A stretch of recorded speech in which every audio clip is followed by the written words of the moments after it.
Welcome back to the Washington Outsider Report on the Coalition Radio. With us to discuss the ongoing topic of the Hamas war with Israel is Jonathan Spyer.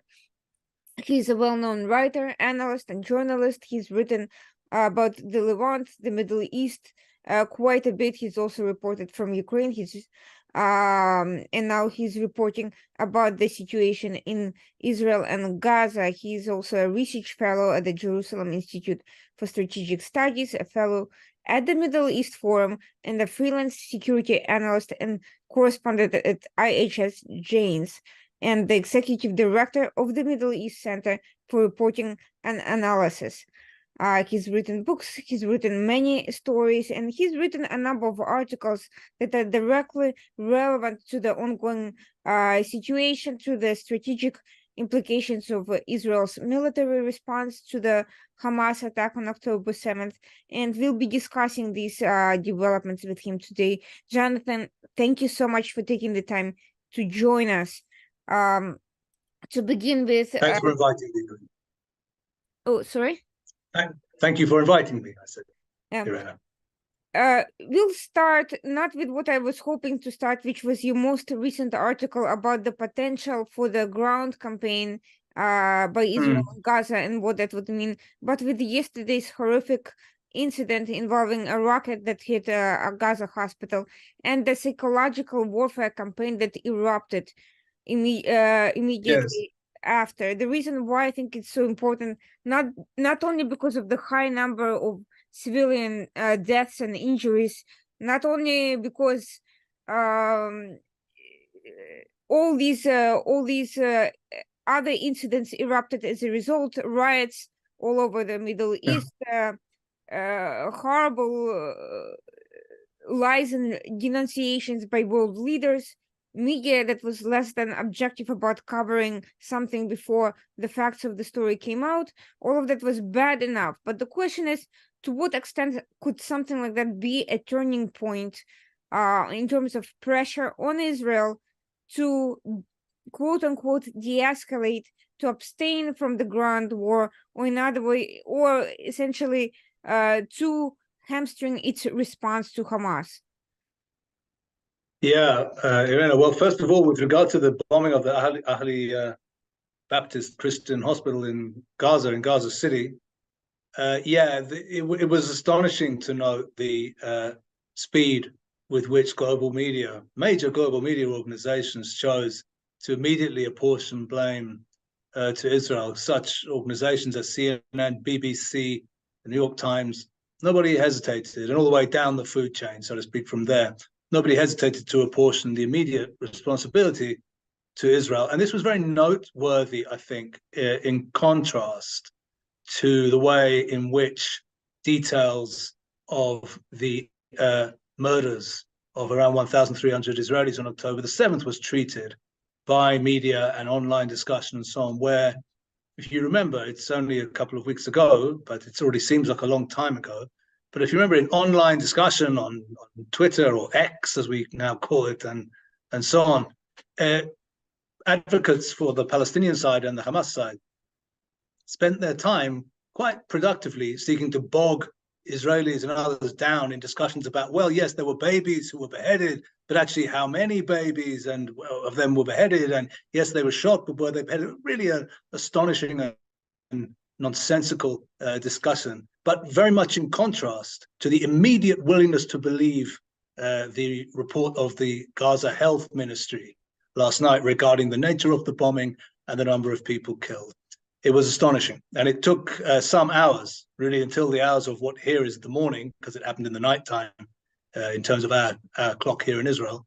It took until the morning before the dial began to shift on the discussion, and it began increasingly to become clear that it was very, very likely that the damage, which of course was much, much less damage than was being made out to have been the case the night before, to the hospital, actually to the hospital parking lot to be specific, was in fact caused by an Islamic Jihad rocket that fell. So from that point on, the damage having been done by the rush, the credulous rush to believe the allegation, but then I think the effect began to dissipate from this morning as it began to become increasingly clear that this was, in fact, the result of a Hamas propaganda operation.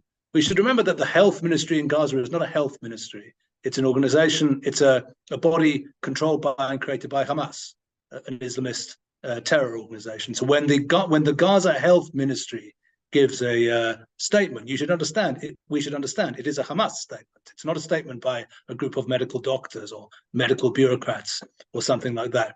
So yes, I think that in this case, the advocates for Hamas and apologists for Hamas did not manage to produce what they wanted to produce, because it began to be clear it was a lie.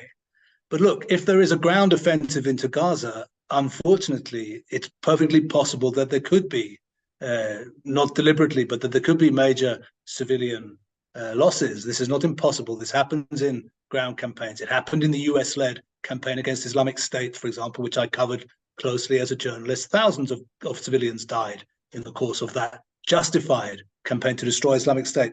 If and when there really is something that looks like what the Hamas health authority pretended the Al-Ahli bombing looked like last night, if there really should be such an event like that, yes, it would be huge, and it would lead to pressure, diplomatic pressure from Israel's allies and others to cease and desist. Everything which I've been hearing today, by the way, following President Joe Biden's visit to Israel, indicates to me that the Americans in any case are trying to rein in Israel. That's that they don't want a broad ground offensive to take place, and they're already trying to cause Israel to desist from plans for such an offensive. So yes, the diplomatic possibility for that happening, especially in the event of loss of civilian life, is very high indeed. And I think even before such a loss, or even before a ground campaign is even commenced, we're already seeing very significant pressure from the United States and others to Israel not to carry out a broad campaign on the ground. To what extent does this international pressure really matter to Israel, and to what extent can Israel afford to listen or not to listen to the international pressure in terms of its effort to restore deterrence in Gaza and beyond, and in terms of, at the same time, not isolating itself from the international community? Well, for many parts of the so-called international community, it doesn't necessarily matter a great deal. But regarding the United States, it matters a great deal because, as we are aware, there are currently two, or there's one, and another one is coming, American aircraft carriers in the Mediterranean, the USS Gerald Ford, and the one that's coming is the USS Dwight D. Eisenhower. And these ships are there in order to deter Iran and Hezbollah from entering the battle alongside Hamas. That's to say, the United States is in some ways a participant in this process. Israel needs the United States, it would appear, to cause the Iranians to desist from any notion of joining the war. But of course, if you're involved in a war, you also get to give your opinion as to how things should go. The Americans are not required by any law to keep aircraft carriers in the Mediterranean. They're doing so because they choose to. And I think what is happening, and behind closed doors, so to speak, is that the Americans are saying to Israel, well, look, you kind of need us, you need our help. So we also want to tell you, as your friends, you should not be considering A, or you should be considering B. Israel cannot, of course, ignore the wishes of the United States of America for the reasons I just outlined. So yes, Israel will have to take that seriously. This is simply a fact of life. I mean, one can say, well, Israel shouldn't have to do that, or Israel should just ignore that. Yeah, okay, fine. But if we're having a grown-up discussion about real life, then Israel cannot, regrettably maybe, but Israel cannot simply dismiss the advice or counsel of the United States of America. Other countries, yes, but not the United States. That's simply a strategic fact. And by the way, I think after the war, after this is finished, I presume, or I hope, that there will be a serious discussion about the fact, for the first time at least that I can remember, that Israel appears to need the practical, direct military assistance on the ground of US service people in the course of a war. I don't remember anything like that, and I don't think I've even read about it in our history books, where the United States Navy has to actually directly intervene. Is it the case that Israel is unable to conduct, that the IDF is unable to conduct a war on two fronts? And if that is the case, Is that an acceptable situation? I was always taught, or we were always taught growing up, that one of the main points of Israel's strength and the basis of its relationship with the United States was that it was able to say, in a way that other US allies could not, we need your hardware, we may need your diplomatic support, but we'll never have to ask you to risk the lives of practical involvement of service people on the ground. We'll do the fighting for our country ourselves. Is that no longer the case? And if it is no longer the case, is that okay? Or do we need to change that? This seems to me to be something which we need to address with some urgency. And precisely because of the fact, as you said in your question, that the US don't necessarily have the same idea as us, as Israel, with regard to what to do in Gaza. So the fact that we're kind of reliant on the United States as part of this campaign is potentially a troubling factor to be considered. I will circle back to the question of the US and what it is actually looking for in this instance. But first, I would like to examine this option that the US is so vehemently opposing and so many other people have warned about and criticized, which is the ground offensive in Gaza. As many have noted, the Gaza landscape is extremely complicated. Many have referred to it as a concrete jungle. We have talked about the tunnel system that allows the Hamas operatives to escape detection, to hide their weapons, to hide hostages, and to essentially play games and while putting civilians above ground at risk. In your article, you make many have made the case that it's a death trap for the Israeli military. In your article, you mentioned that it could also be devastating. Such an operation could also be devastating for Gaza. What do you see as the final outcome of this scenario? Is it something that is even possible to predict? It's hard to predict. I mean, what in the article which you're mentioning, what I was doing was trying to point out some of the difficulties which ground attack into Gaza, large-scale ground operation would encounter. And I mentioned such things we've already witnessed as the Hamas use of drones. You mentioned also and also use of anti-tank rockets, the use of RPG, which we saw, including very up-to-date RPG 29 systems. The use of tunnels to creatively, emerge in places where Israel doesn't necessarily know about, and so on. So, there is a long list of military difficulties. I don't say these cannot be overcome. Probably they can, but it would be likely to exact a considerable cost in Israeli life as Israel goes in. Especially, we can remember that Hamas has been in exclusive control of Gaza since 2007. And as is clear, they've had a long time to prepare precisely for this moment. Israel has never undertaken until now, since Hamas came to power in Gaza, that is, an effort to root out and destroy the Hamas governing authority in Gaza and to bring it to an end. Those are the stated goals of this mission. So undoubtedly, Israel will encounter very, very serious opposition. In any case, fighting in built-up areas is one of the most complex things which armies can undertake. And in fighting in built-up areas, a defending force has a natural advantage over the attacking force in terms of its own knowledge of its own defenses, of its own topography, geography, and so on and so forth. So yes, this certainly would be a very serious undertaking. I don't say that it can't be done. I think that it can be done. I think that history has, those who are saying it cannot be done, are not students of history, it would seem to me, because, one can argue that, for example, you cannot destroy a governing authority using air power.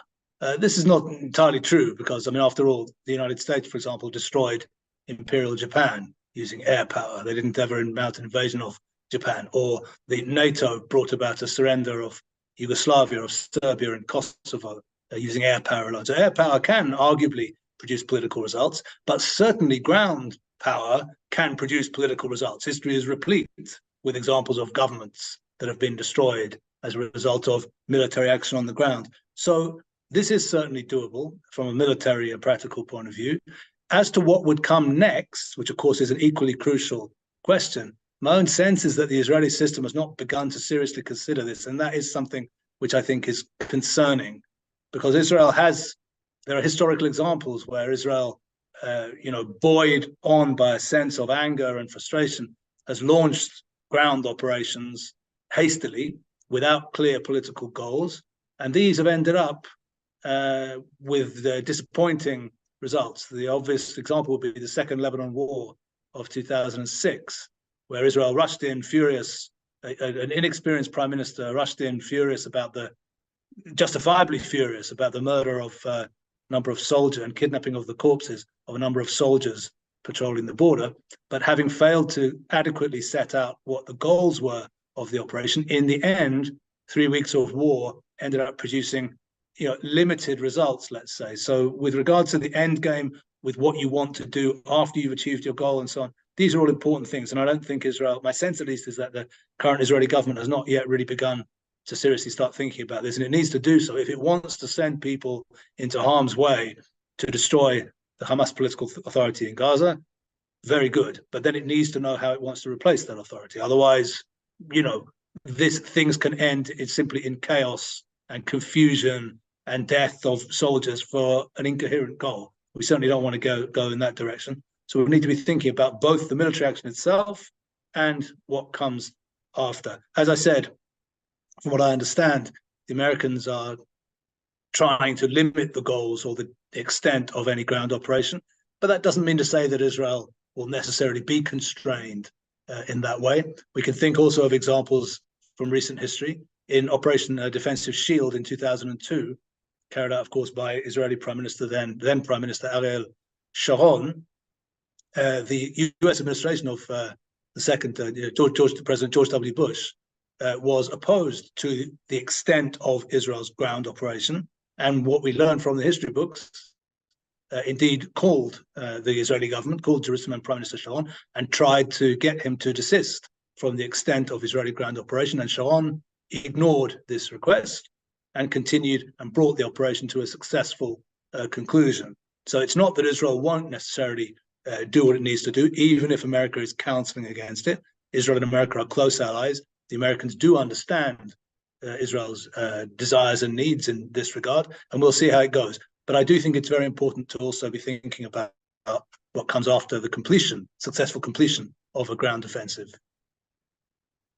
Speaking of the ground offensive and preparing for it, one issue that that you've underscored, which is Hamas's control over this territory and Israel's lack of access.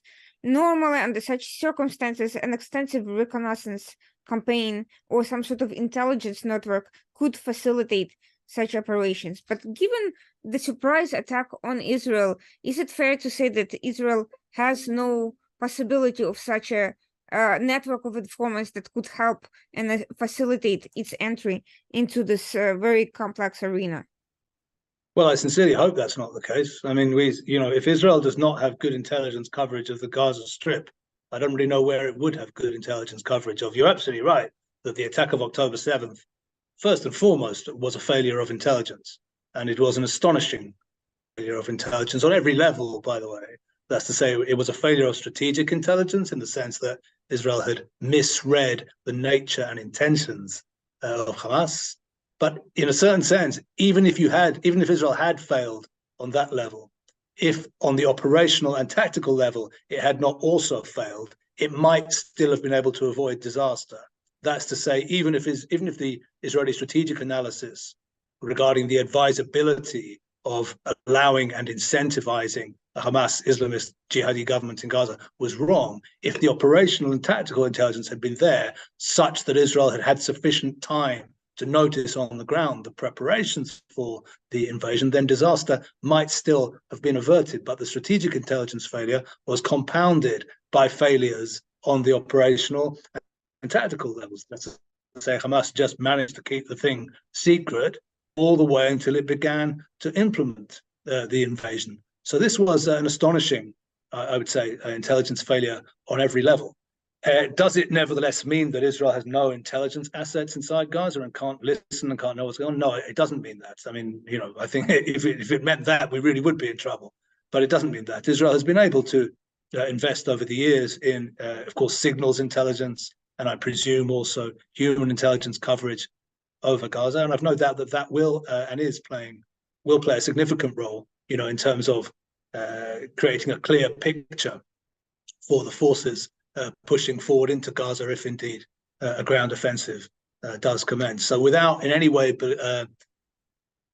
wishing to sort of belittle or lessen the gravity of the failure of October the 7th, which I think was an enormous and historic failure. It was, I know that you were born in the former Soviet Union, and I think one can liken it in its dimensions in a way to the Soviet failure to read the signs for the commencement of Operation Barbarossa.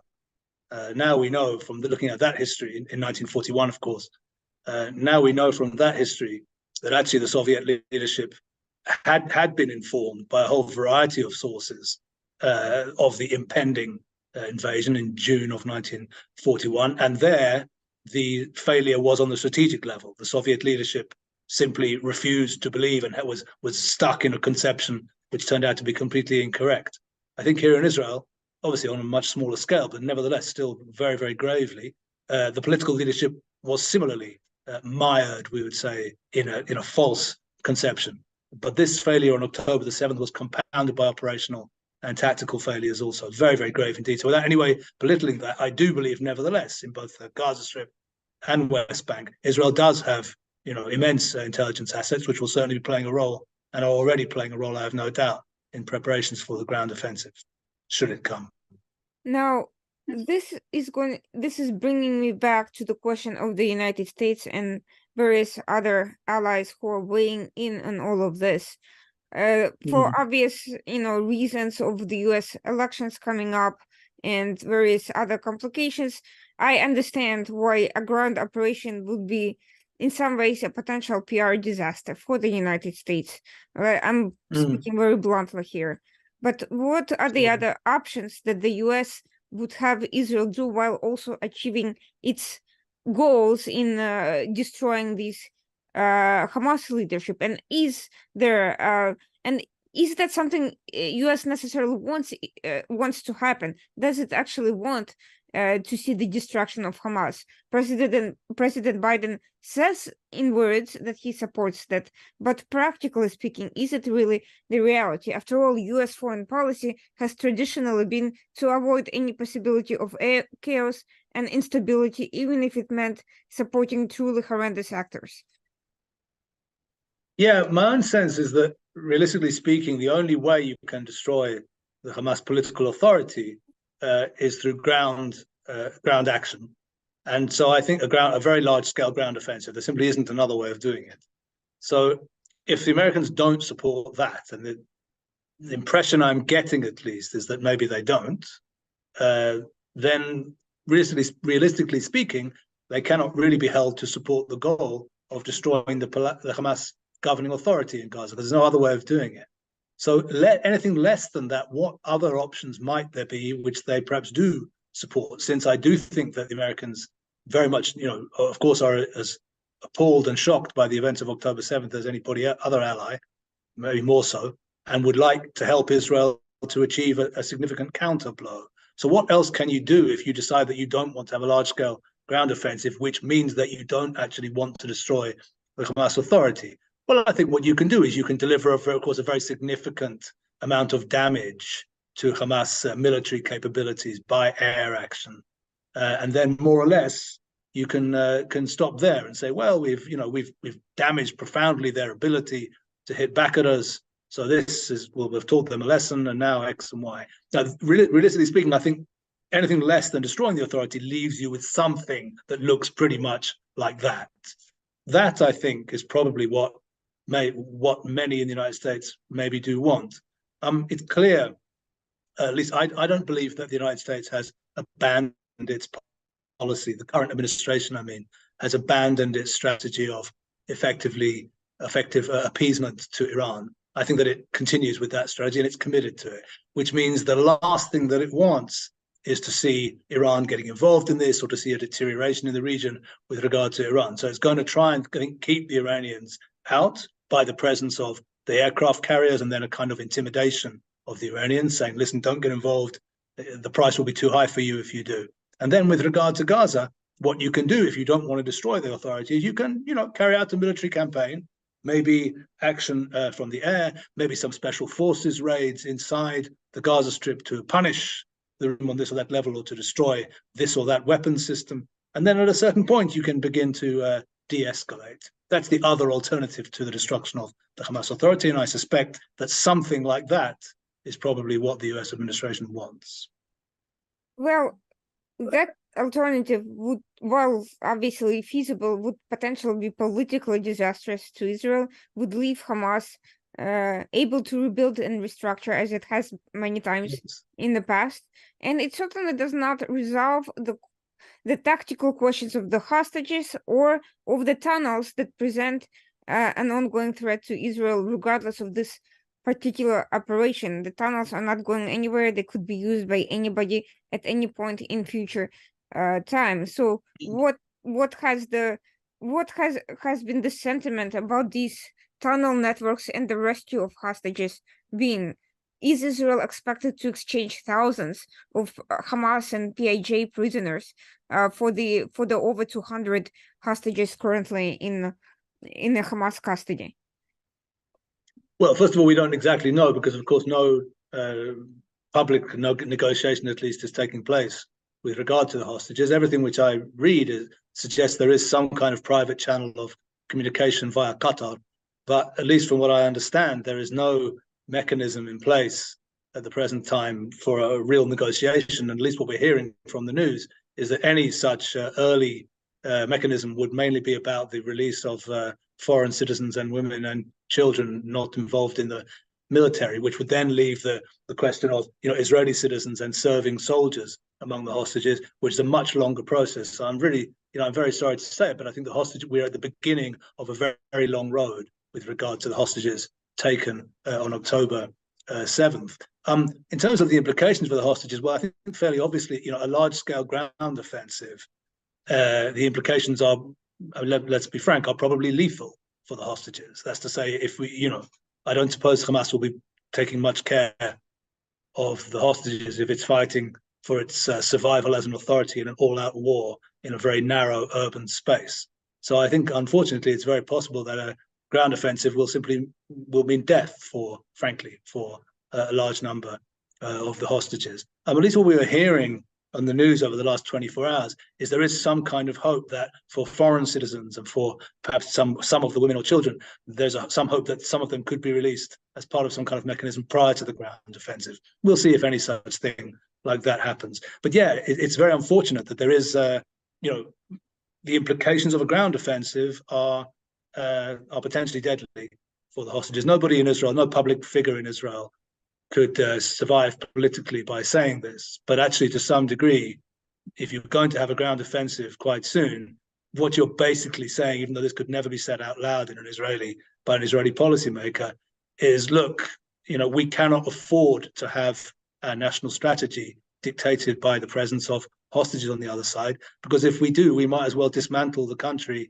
and finish up. Because if it's clear that our entire national strategy can be dictated, all you have to do is kidnap a couple of hundred of our citizens and we'll just do anything you want, then we will become helpless in the tremendously dangerous and demanding environment of the Middle East. So there is a kind of view which is unstated in some circles in Israel, at least, which is, look, we just simply have to conduct the military campaign as if there were no hostages. And then what's happening is that understandably, of course, the families of the hostages and others are keen that should not be the case. So they're trying very hard to make sure that, in fact, we don't do that, and that rather the presence of hostages ends up dictating any Israeli moves.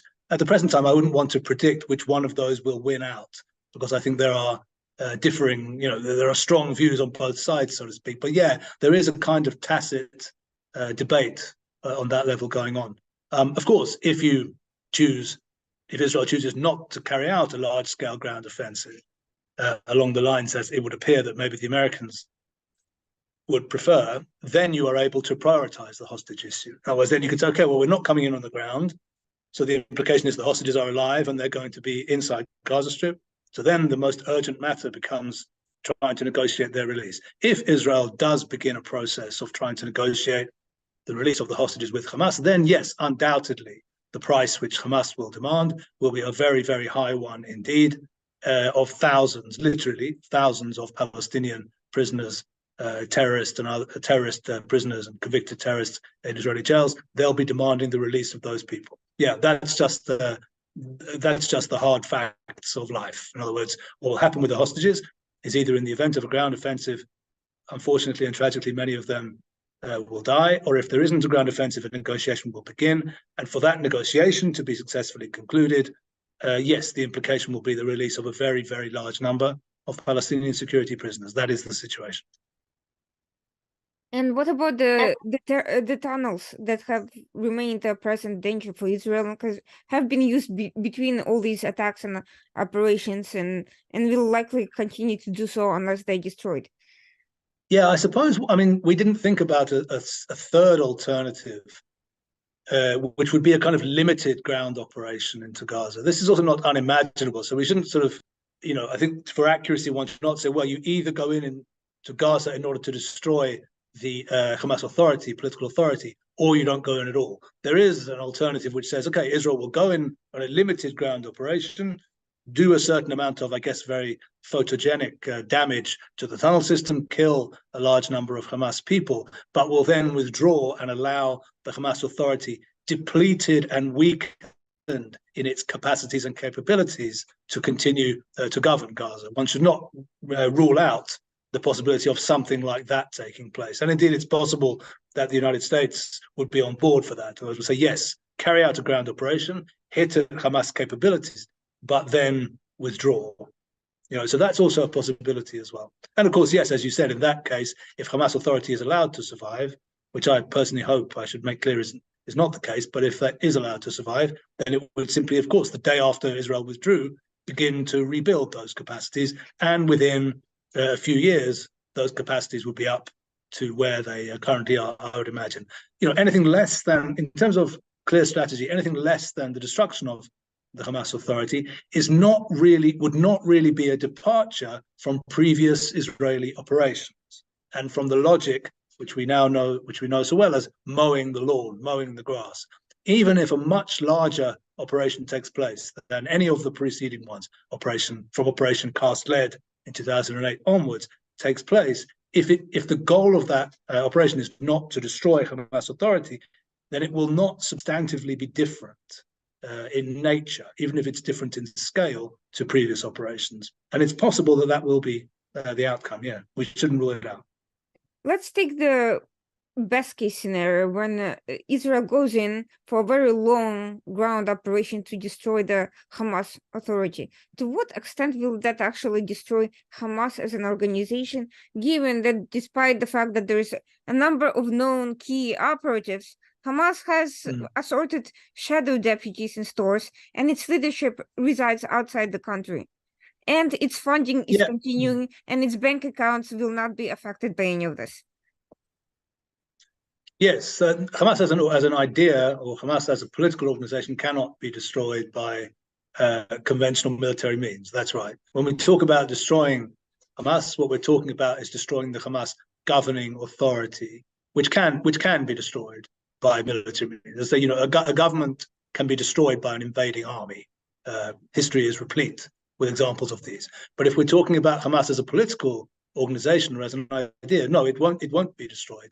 But I think that what Israel will be hoping is that in the course of destroying the Hamas governing authority, it will also succeed in destroying, in killing many of the most significant leaders of Hamas who are present on the ground in Gaza, most specifically such people as Yahya Sinwar, the political leader of the Hamas authority in Gaza now, and Mohammed Deif, the military mastermind or leader of the organization. So, in the course of destroying Hamas political authority, Israel will be hoping to kill also many of these individuals, leaving a depleted and much less able leadership at the end of the war. The other thing is, which one should not rule out, looking at Israeli history, is that, of course, Israel has also used the practice of targeted killings of enemies outside of the parameters of Israel itself, the area west of the Jordan River itself,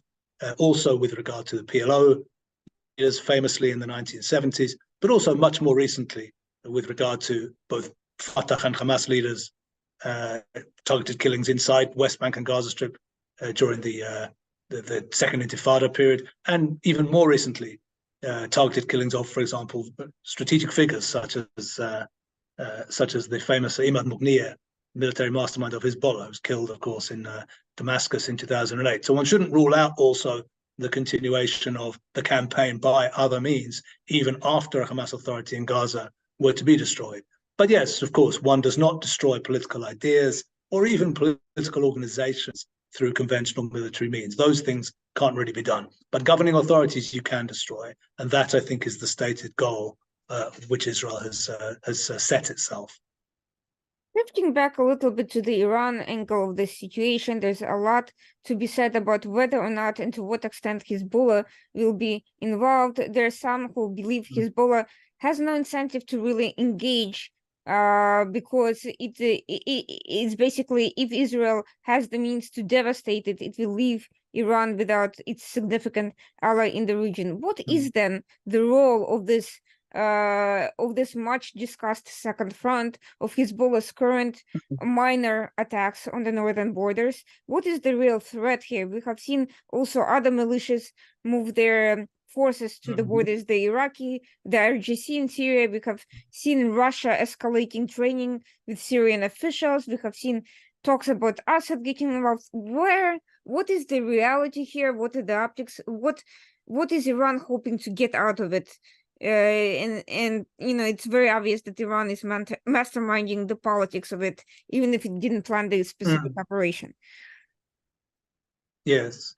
Well, first of all, you mentioned you have the answer in a way in the final part of your question. At the end of the day, Hamas is a fully fledged client of the Iranians. Of course, it was not always such a client, and for a period of time over the last decade, it ceased to be a client when Hamas supported the Sunni Islamist insurgency in Syria against the Iran-aligned regime of President Bashar Assad in that country. But over the last 2 years, and since the rise to power of Yahya Sinwar specifically, the alliance has been rebuilt and remade such that, yes, absolutely, Iran is the armorer and main ally of Hamas in Gaza, and it is completely impossible to imagine anything of the extent and sophistication of the assault of October 7th happening without Iranian know-how and assistance, whether or not the Iranians were blowing the whistle and giving the orders on the ground, as this rather sterile debate in media after October 7th took place. How much did they know? Were they in command? It's not really that important. The point is the capacities for the offensive came from the Iranians, and it's quite unimaginable that it could have taken place without them. So yes, Hamas is a fully fledged member of the Iran-led regional alliance, firstly. So naturally, the Iranians have an interest in preventing its complete destruction as a governing authority in Gaza. Secondly, the Iranians and their allies have an idea constantly repeated over the last couple of years, which they call the unification or unity of the arenas, or unity of the fronts, which means that which posits the notion, so to speak, of a united front of Islamic political military organizations making war against Israel under the leadership of Iran. The Iranians have been talking about this constantly ever since the events of May 2021 with regard to Al-Aqsa Mosque and the events of that month. If it now turns out that they talked about it nonstop for 2 years, but when one of the components of the alliance actually got into a fight with Israel, then all the other components left that one to be smashed to pieces by Israel, which would be the case in the event of action on the ground in Gaza. Then, of course, this idea would look ridiculous, and the Iranians would significantly lose, so to speak, prestige and face and seriousness with regard to the region. And it's important for the Iranians. It's a strategic asset for the Iranians that they're seen as a reliable ally in the region. That's how they've been able to build up, after all these militia systems that have brought them such power and influence in Lebanon, Syria, Iraq, Yemen, and the Palestinian areas as well. However, the Iranians are now faced with an unpleasant dilemma, because the Americans, as we discussed earlier, are very keen to keep the Iranians out of this, so keen that they've even dispatched naval power to the Mediterranean and issued direct threats to Hezbollah and Iran to say, don't get involved in this.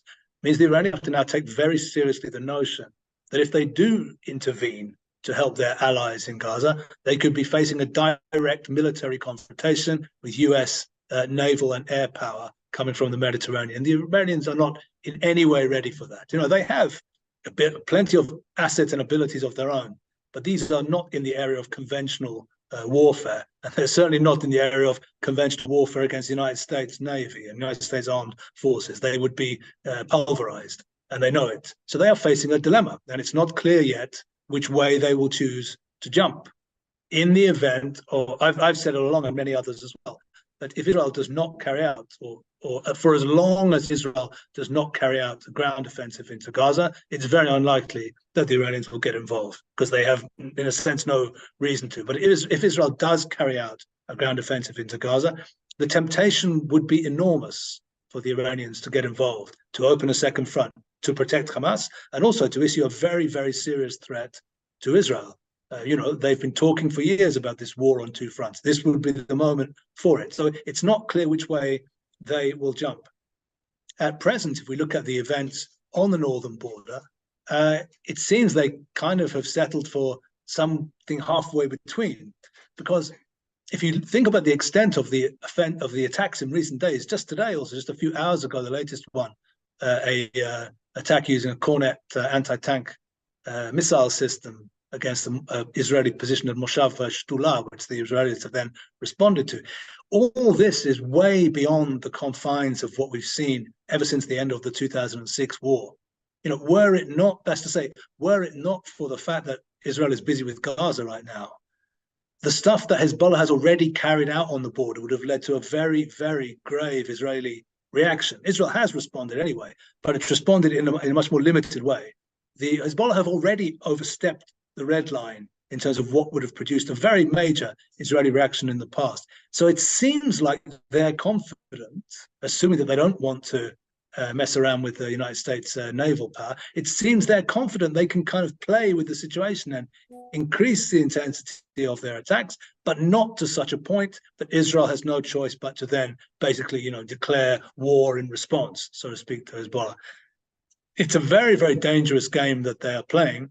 And it's not at all clear how long Israel will remain restrained. And by the way, it is not an impossible scenario that Israel could decide at a certain point, okay, well, actually, we're not going to carry out a ground offensive into Gaza now. We're going to use everything to strike back against Hezbollah and Iran in southern Lebanon.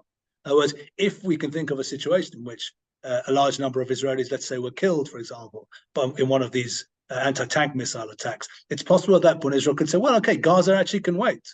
We can deal with Gaza 6 months from now.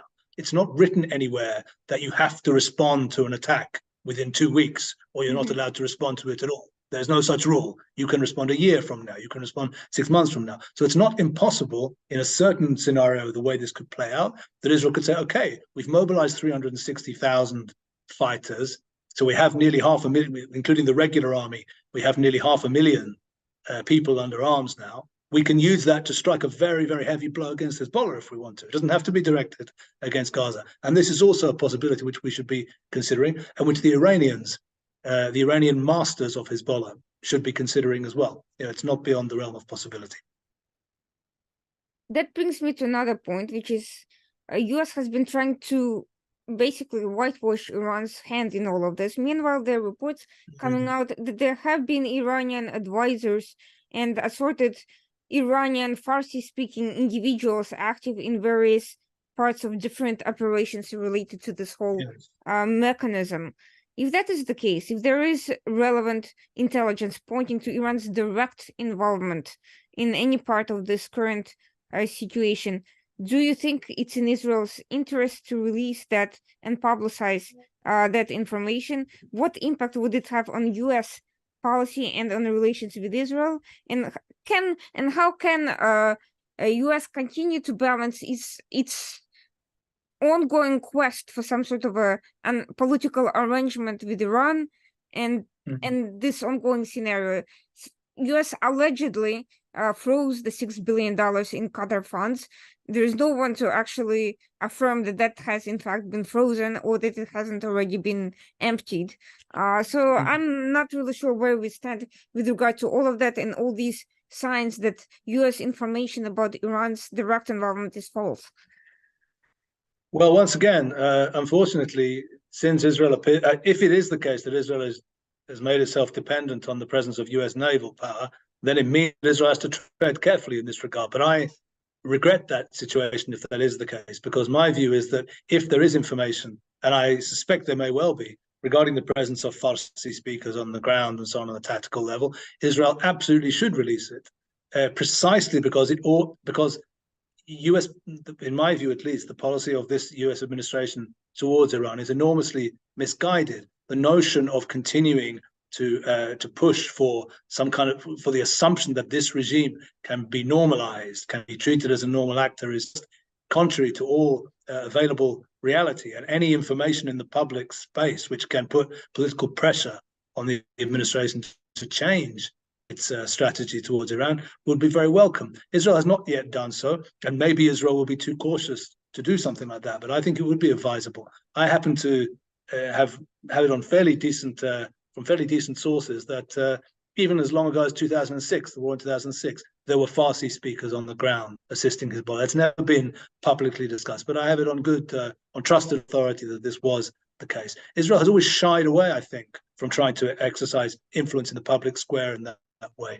But if Israel has information, I think urgently it should make it public, because after all, I think the American public also deserve to know what Iran actually is and what it is up to in the region, so that they can then make an informed choice when it comes to elections in America as to who they want leading them. If it is the case that the administration is acting contrary to the long-term interests of the United States and contrary to observable reality with regard to the behavior and the intentions of the Islamic Republic of Iran, then both Americans and indeed Israelis deserve to know about that. So I would very much want, if there is such information, for it to make its way into the public square as soon as possible. And I hope that Israel's leaders, if they have such information, will not be intimidated by the fact that they may see themselves as, to some degree, dependent on the United States this way or that. I would hope that's not a mechanism that prevents that information from being made public. Yeah, I think you asked a good question, because I think it is impossible to separate the positions of the US administration in regard to this war from the broader goal of some kind of normalization with Iran. I think if that goal was not there, then we might be relating differently to this current reality. If the US administration had what I at least see as a more realistic view or perception of the Iranian regime, it might well be decided this is an opportune moment for Israel and America together to deal a very, very major blow to that regime, not only in Gaza, but also beyond Gaza, also in Lebanon, and even beyond that if necessary. But yeah, there is that perceptual difference, and it's worrying. And it does mean, I think, that maybe this administration is looking to limit the extent of any Israeli action in Gaza, precisely in order to avoid a scenario in which Israel and the United States might have to jointly face Iran and its allies together. But actually, in the end, that reality may well be on the way, in any case, in the years ahead. The last point that I'd like to address, and I know you were quite busy, is the issue of alliances. We have seen that the reaction of some of the Arab states to all of this, most of them had normalized with Iran or had moved in the direction of renormalizing with Iran in the past year. Yeah. What does that mean for the Abraham Accords, the defense element of the Abraham Accords in particular? And I'm not talking about any future, speculative discussions with states that did not happen. I'm talking about the actual relationships that are already present and accounted for. And what does that mean for future alliances with countries affected by this Hamas attack? Because there were citizens from many countries who suffered and lost lives as a result of this. Can Israel reconsider a formalized network with countries that have been directly affected by Iran and its networks and proxies, and kind of maybe look at a different model of defense alliances from what has been conceptualized up until this point? That's an interesting way of seeing it. I mean, I think that the basic logic of the Abraham Accords is not affected by this current war, and for the following reason, really. I mean, insofar as we're talking about defense and strategic issues, much of the impetus behind the Abraham Accords was precisely a joint perception of enemies, and the enemies in question being not only Iran itself, but also its allies, and maybe more broadly the issue of political Islam in the Arab world. Everyone knows, or it's well known, that the United Arab Emirates was maybe mainly worried by the Muslim Brotherhood and Sunni political Islam more than it was worried by Islamic Republic of Iran. Well, Hamas is the local manifestation of precisely that trend, which the Emiratis are so concerned about. So I think that, there's no reason to think that this war operates a kind of counter dynamic to the dynamic behind the Abraham Accords. Actually, in many ways, it strengthens key dynamics which were behind the Abraham Accords. And I suspect that the Accords will not suffer in terms of their existing. Israel's normalization arrangements with Arab states will not suffer as a result of the recent events. What may well happen is that any hope for the speedy expansion of normalizations to new countries, such as obviously most importantly Kingdom of Saudi Arabia, may have to wait. But the general trend, the basic dynamic, I don't think is impacted by this war. I think, on the contrary, in some ways it might end up bringing the countries in the longer term even closer together, because what it shows us is that the security and defense element behind the Abraham Accords is still deeply relevant. That is to say, it's not that Iran is becoming a normalized actor, so we can now start to be less concerned. No, we have to be more concerned. And, at the end of the day, the Saudis and Emiratis are concerned about the Iranians as well. The fact that they're trying to normalize with the Iranians is not because they think that Iran is a normal actor and they can have normal relations with it. It's because they want to try to have decent, normal relations as possible with everybody in the region. These are fragile countries, and this is the nature of what they want to do. But having a strong relationship with Israel is also a part of that. What they want to do is to have normalize relations with the Iranians, but also have relations with Israel as a kind of deterrent to the Iranians, to teach the Iranians they also have to tread a little bit carefully with regard to them. So I think that those dynamics will continue to pertain now, and they will continue to pertain even after the conclusion of this war, and maybe even in the longer term will be strengthened by the fact of this war and what lies behind the fact of the continued strength of Iran and continued strength of Sunni political Islam in the region. Those are the concerns in many ways that led to the Abraham Accords. They've been strengthened by the events of recent days. So there's no reason why the process of normalization in the longer term shouldn't also come out of this, shouldn't also be strengthened. What about the potential new allies that could emerge out of this, while the Arab states are, well, they're first of all not very militarily strong, and second, we are yet to see how their assistance will play out against Hamas in the long term. But there are states that are currently have a direct stake in it because Hamas has killed or injured their citizens. We're talking about countries like Thailand, Philippines, Ukraine, and so forth. Do you see Israel coming closer together in terms of trying to dismantle or pressure Hamas politically or otherwise with them? I think that from what I'm aware, at least, there were very good security relations in this regard between, for example, Israel and Ukraine, and also Israel and Thailand, going back some years. So I don't think there's, I don't think there'll be huge change. I think that from everything which I know about, at least, cooperation is very good in these areas between Israel and the countries that you mentioned, and I'm sure that it will continue to be good. I don't think there's but this is on the kind of, I guess, security or intelligence level. I don't think that there are political implications there. I think that Israel has fairly good or decent relations with those countries in any case, and will continue to do so. But I don't think that this will profoundly impact on those. You don't think there's going to be a potential for closer joint focus against Hamas as a result of the current situation, that there could be sort of a political lobby among them, or military lobby against Hamas and its capacities? No, I think there will be, but I think there already is. If we're talking about Ukraine and Thailand, I think there is very good cooperation, and we can even think of practical examples on the ground of cooperation that we know about in recent years, specifically with regard to Hamas, by the way, between those countries. So, I think that there are, from everything which I know, at least, there are good channels of communication. There is cooperation, and I'm sure it will continue. But in any case, with regard to Thailand or Philippines, Israel has good relations. There's no conflict. There's no major differences, and I'm sure that will continue to be the case. I do think that Hamas has revealed itself to be a global and not just a regional or anti-Israel threat in their own words, having boasted about Iranian support for potential operations abroad. And we have seen the impact of the pro-Hamas rallies. And let's be clear, it's pro-Hamas, not just generally pro-Palestinian, pro-human rights, or pro-two-state solution. It's pro-Hamas, pro-terrorism, anti-Israel. And there's something to be concerned about, that Hamas until now has been seen as Israel's problem. Now, I hope that the perception will start to shift as being seen as a global problem. Hamas is a problem that threatens citizens of of all countries, both in terms of who can be harmed in the region indirectly, and potential targets in other unnamed places. And maybe that will start shifting also the way there is these countries relate to Iran as well, but I'm not all that optimistic in the very near term, unfortunately. Yes, well, we will have to wait and see with regard to that. I hope so too.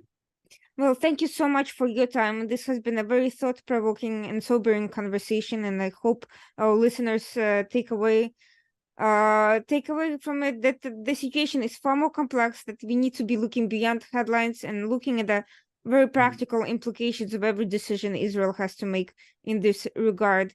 And I certainly hope that this will be resolved in the most effective and humane way possible. Thank you so much for joining us. This was the Washington Outsider Report on the Coalition Radio. We'll be back as usual next Tuesday night, 9 p.m. Thank you. Thank you, Irene.